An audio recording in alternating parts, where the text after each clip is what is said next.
Hi, I'm Maria Theohara Silvelosos on social media. Welcome to episode 500 of Soul Organised Style podcast. Sustainable house. So students will work in small groups to develop a plan for a house and land plot and add on solar panels and water towers and gardens and all these amazing things. And I really love that program because at the start, students will be like, we need to build giant mansions. I'm like, we don't need more giant mansions. That's Yasmin Andrews. She's the education programs developer for Reverse Garbage. Reverse Garbage is turning 50 this year. Grab a cuppa and listen to Yasmin now. Yas, thank you for coming onto the podcast today. Thank you very much, Maria. I'm excited to be here. I've already let people know that you're the education programs developer for Reverse Garbage. Yeah. When did you hear about Reverse Garbage? So I heard about it not too long after I moved back to Sydney. So I grew up in New York City and I moved back to Sydney to be closer to family about 4 to 5 years ago. Mm-hmm. And I started doing some work with the Inner West Tool Library, and some family friends knew that I was interested in creativity and reuse. I think I got referred to the Bower first, that work with the Inner West Tool Library and just kind of being in places and meeting folks. I ended up meeting Kirsten, I think at a community grants event, and that's really what kicked off my knowledge of reverse garbage. I came through and visited a couple of times, and eventually when the listing for what was then the education programs manager role back in, I think it was 2023 was when I applied and was hired. I jumped on it immediately because I was really excited to be able to contribute to such an amazing organization in both a front of house way of being able to interact with students and teachers, but as well as that back of house, really getting into the nitty gritty of what it means to build a program for students to learn about reuse when it's such a critical thing that often gets skipped over to focus on some more what we would call like end of life addresses like tree plantings and recycling centers, which are great and amazing interventions, but there's so much work we can do before that point to protect natural resources. You are the perfect person to be running these education programs for Reverse Garbage. Thank you very much for saying that. You've got the history. And speaking of history, with the programs that you're running and the fact that it's the 50-year celebration, have you found any programs or any things like that in the archives? Yeah, so when I first came on, I did do a big scoop of all the paperwork and old things that we used to run, and some programs were like somewhat started. Like there used to be a program called Bones, Bones, Bones, and it was just a stack of like old x-rays, and I couldn't quite figure out what the previous person had wanted to do with that. Though I think exploring anatomy through creative reuse would be a really exciting program for primary school students as that's entering their curriculum, because it's interesting to see what's happening there. But we also have a lot of really old workbooks that I believe the store used to sell, and it would be fun to find a way for the 50th anniversary to do like a reverse throwback that really focuses on those craft skills. And we're looking into that for some of the longer summer program that we're thinking about developing as well. That is almost like reuse throwback. I'm a big fan of 90s crafts like zines and making and like bottle cap buttons, and just finding some fun ways to bring back that just spark of creativity and DIY enthusiasm. I know that in the sewing community, scrunchies and making scrunchies is And huge. it's so easy to do. And we have so many rubber bands here. But it's not just that, it's the materials that you use. And that's really Absolutely. the focus of what you're doing, isn't it? It's getting people to think about another way of reusing materials. A big part that comes out in that I'm particularly interested in is the narrative we have around materials. Like, what stories do they tell? Is that from their production and manufacturing? Is it because they're meaningful to us? Is it how we're interpreting them? There's just such a richness of voice when we work with materials compared to just kind of like stick it together kit, paint by numbers. And I think that the creative journey of considering materials and what value they bring into your life can just spark so much joy and introspection for a maker. So, as the program's developer, do you work front of house as well as with the other educators in Reverse Garbage? Yeah, I try to get out as much as possible, partially because I like to stay grounded in what's actually achievable in 60 to 90 minutes with students. If I spend a little too much time in my office, I'll just be like, anything's possible. We can make giant dioramas in 60 minutes. And everyone's like, stop, you're shooting for the moon. I'm like, oh. And so I was out just the other week at a school and working with a year 5 class doing DIY packaging and considering what it means to package materials and why there is plastic packaging, but steps that we can move away and use a more diverse set of materials for that. We have a really broad impact throughout Sydney. And I think for the 23-24 financial year, we sat down and did some like heat maps of where our inquiries were coming through and where our actual programs were being delivered. I think the first time I ever went out for an incursion was to a homeschooling group up in, I think it was Box Hill, like a good hour and a half north by car. So we really can spread with the power of our van. What programs do you offer? So we offer a lot of things. We go from early learning up into professional development, and they all focus on creative reuse and getting hands-on with materials. What that looks like can vary based on if we're doing it with 3-year-olds, 13-year-olds, or 33-year-olds. In the early learning stage, a lot of it's kind of sensory based, very play based. So we do a lot of loose parts for that 3 to 5 bracket.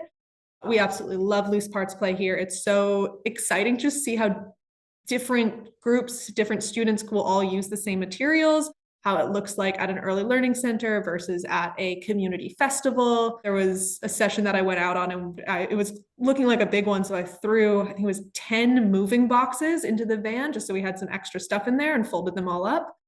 And there was these 2 little boys who just wanted to stack them up in a pyramid and then run in and knock them over. And they were so happy to do that for like 20 minutes. It was amazing to see just that level of engagement and students who just want to roll things up and down and experience motion and see how things go together. And it's all about not prescribing meaning or value to particular items. Like we wouldn't say that piece of PVC pipe is a staff or it looks like a telephone. It's about students discovering that for themselves. As we get up into primary, we start to ground it a little bit more in the 3 R's and talking about reduce, reuse, recycle, particularly the difference between reuse and recycling. That's a hill I've come to stand on very firmly. And I've got into a couple of arguments about with peers at university when they're like, oh my God, reverse garbage, you guys do recycling. I'm like, well, no, we do a much more local thing than recycling is. But in those primary school programs, we start to also get into more about different branches of sustainability. So talking not only about environmental sustainability, but social sustainability as well. One program that we do that in is our sustainable house. So students will work in small groups to develop a plan for a house and land plot and add on solar panels and water towers and gardens and all these amazing things. And I really love that program because at the start, students will be like, we need to build giant mansions. I'm like, we don't need more giant mansions. Like, what does it mean to have almost like a self-sufficient land plot and be in community with people who also have those resources, and how can we reach that point? And into the secondary school years, we expand on that program as well with sustainable communities, which has been, I think, one of the first programs that I developed from scratch, and that focused on what does it mean to design a community? What decisions might our councils be making? How can we look at transportation and businesses and resource management, housing, and parks and recreation? So all of these things that contribute to a robust community. And some kids get really into building big parking lots and shopping centers and all of that. And then I'm also like, but what about our bike lanes and our bus stops? And what do those spaces look like for people to get around in communities? And it's really exciting to see students kind of click into that idea of they live in a very real place that they have real power and influence in. So when students do a particularly fantastic job or seem to have like a really clear sense of what it means to be in a community, like there was a group of students who focused on, oh, what if we have this strip that's dedicated to small businesses that could maybe have government subsidies, and there's a bike lane along it and there's a bus stop right outside.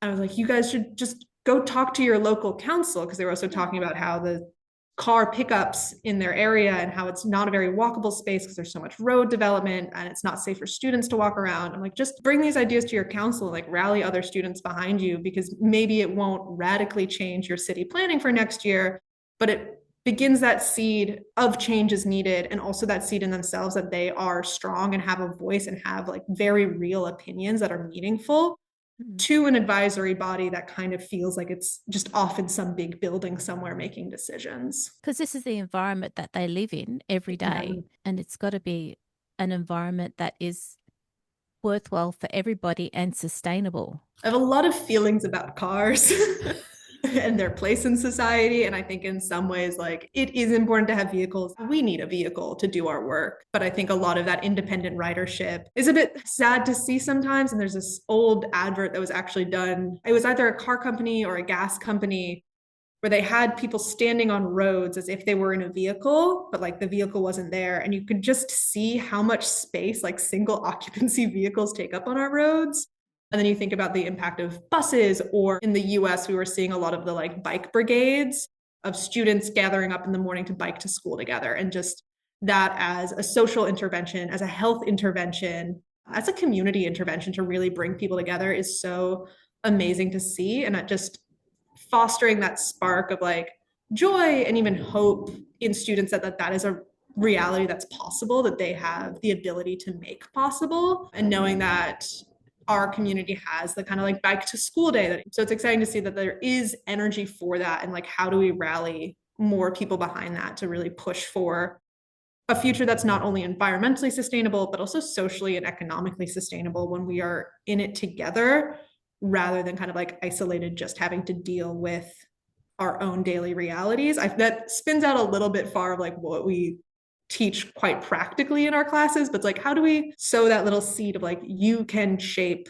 what your world looks like? And behind you is what you told me was a waste hierarchy, a Yes. pyramid. So this would be what's known as the expanded waste hierarchy. So the traditional waste hierarchy is just that: reduce, reuse, recycle. And waste hierarchy is a term that we start using with students around, I want to say like stage 2. We talk about the 3 R's beforehand, but like labeling it as the waste hierarchy starts around there. And is the idea that like first you reduce what you consume and reduce the waste you produce, reuse for as long as possible, and then move it on to recycling as a waste management process.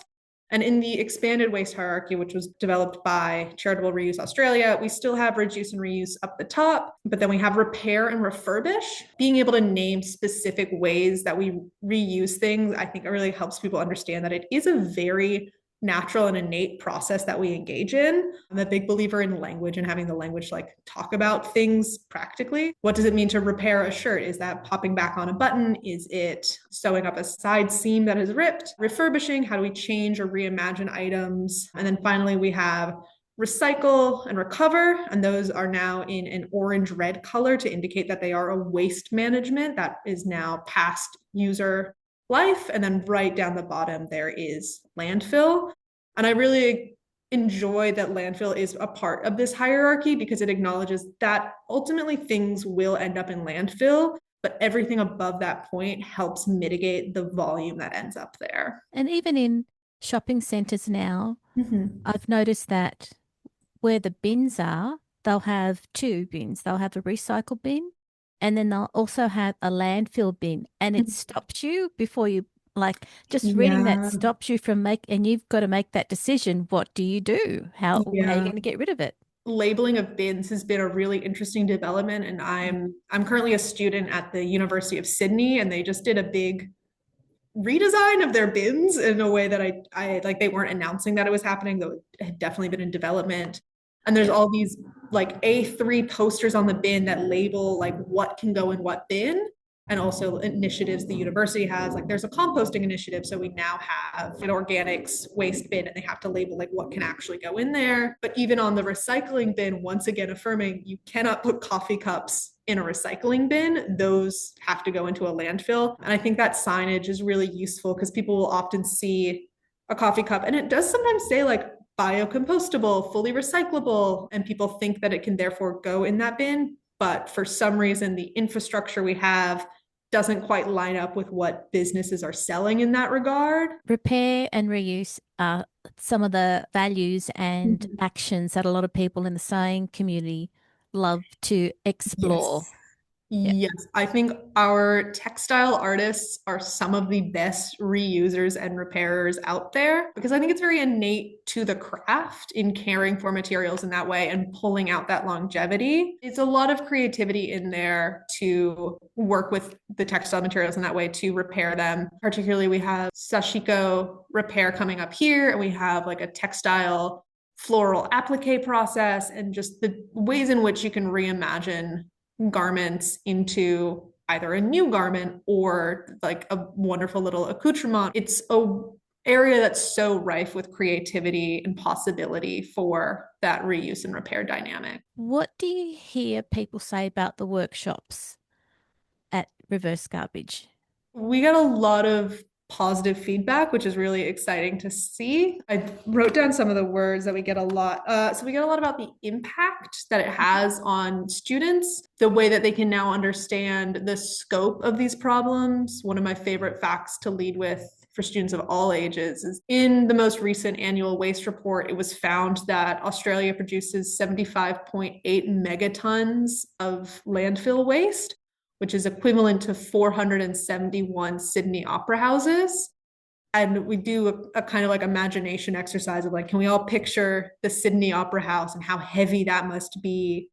And now we need to imagine that like 500 times. And you kind of have this moment, like their jaw drops a little bit. Like they're so shocked to hear that and being able to put it into scale of like, you may have your red bin that you put out every week, but so does everybody on your street and everybody in your neighborhood. And like it really begins to build that foundation of like, oh gosh, waste is this huge thing that we all do very organically, very natural. It's like, oh, just chuck it in the bin. It's like, well, what if we take a breath and figure out another option? Like, what does it mean to reuse that material? Is it reusable? Is it like clean material? Can it be cleaned? Can I make it into something? What does it mean to recycle it? Can I just put it into my yellow bin? Do I need to reach out to a specialty recycler to have that material properly managed? It stretches the work that you have to do in a way that can feel a little uncomfortable at first. Yeah. But reverse garbage likes to make that be an exciting process, a process fueled by curiosity and care. And we can see that students kind of carry that out of the workshop with them. And that's feedback that we get from teachers as well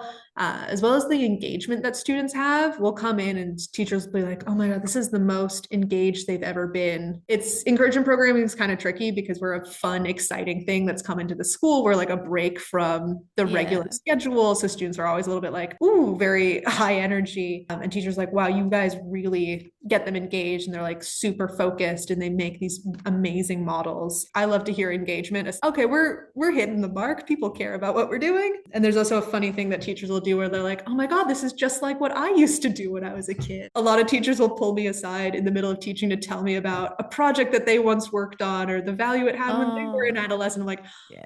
I really love that you're telling me this.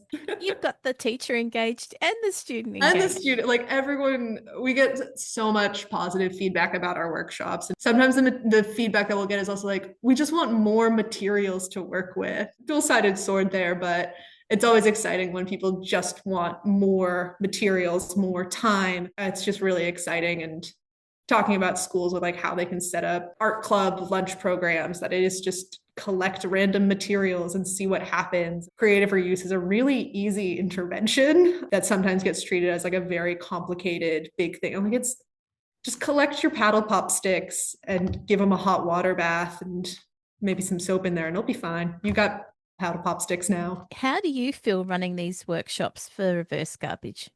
I absolutely love it. It brings a sense of euphoria, especially when things like go right. Not that there's a way that there's a perfect world that the program runs step by step and then it's done perfectly. More so when like I know that students are getting what we're trying to talk about.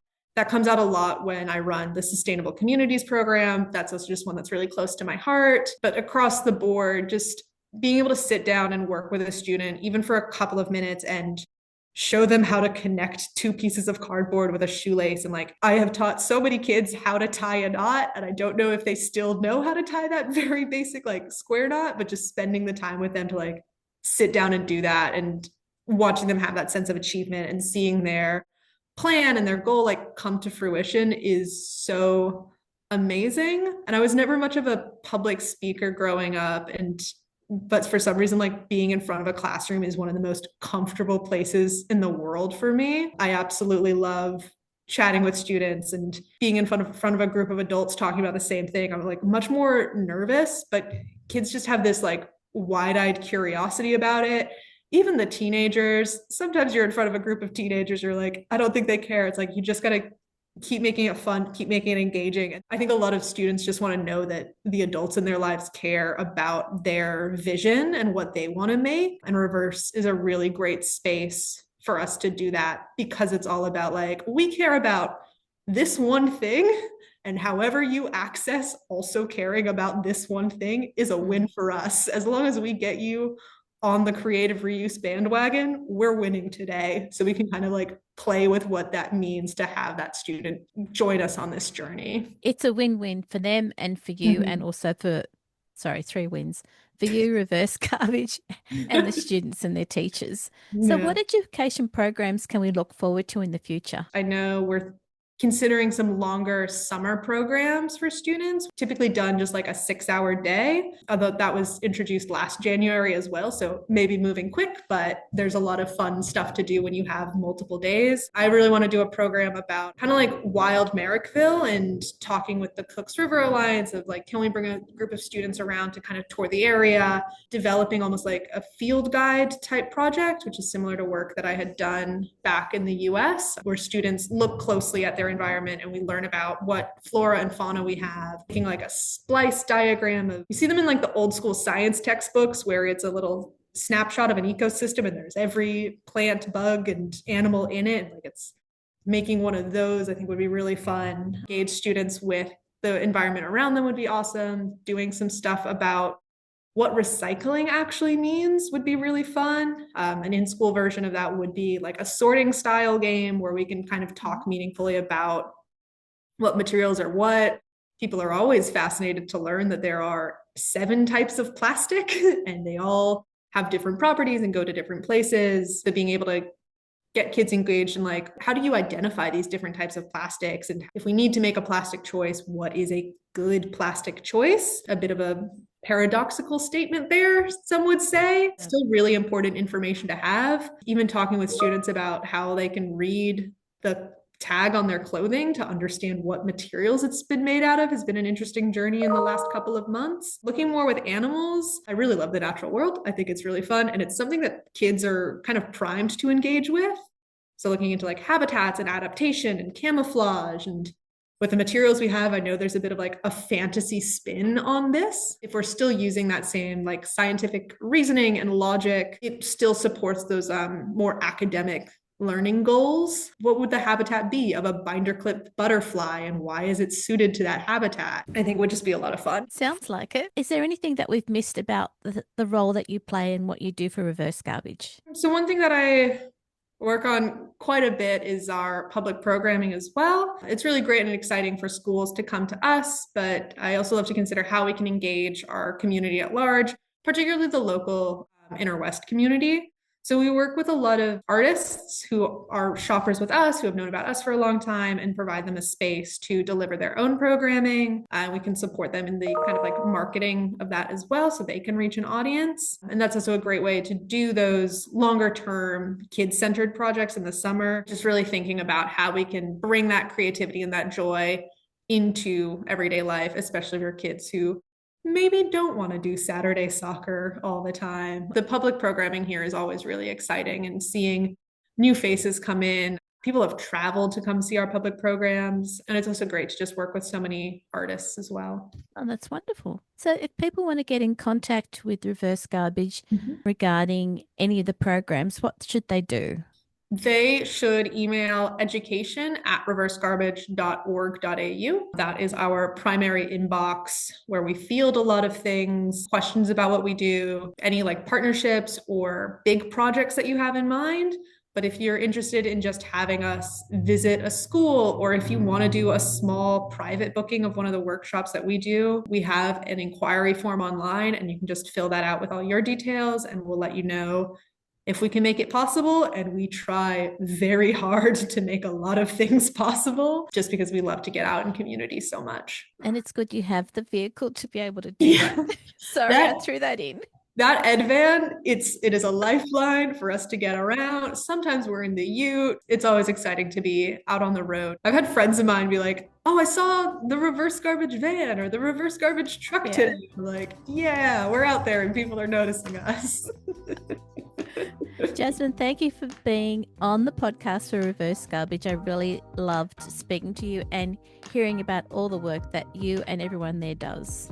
Amazing, Maria. It was really great to talk with you. And I love to share about what we do, because it's, to this day, there's still people who are like, "Oh, you guys have education programs?" I'm like, we've had education the whole time, the whole 50 years. And happy 50 years of operating at Reverse Garbage. Thank you so much. Thanks. Bye. This episode of So Organised Style Podcast was both video and audio produced by me, Maria Theoharis, in my sang room with permission of Kirsten of Reverse Garbage to celebrate their 50 years of operations. Head to Reverse Garbage on the 20th of September to celebrate this important milestone. Sound by Kaneef on YouTube. Many thanks for the ongoing support of the podcast Patreon contributors, as their ongoing support each month enables me to develop this podcast for you for free. You can subscribe to So Organised Style Podcast, spelt with an S, not a Z, on all good podcast apps. Thanks for enjoying episode 500. I look forward to joining you in your sewing room next time. Stay safe, everyone.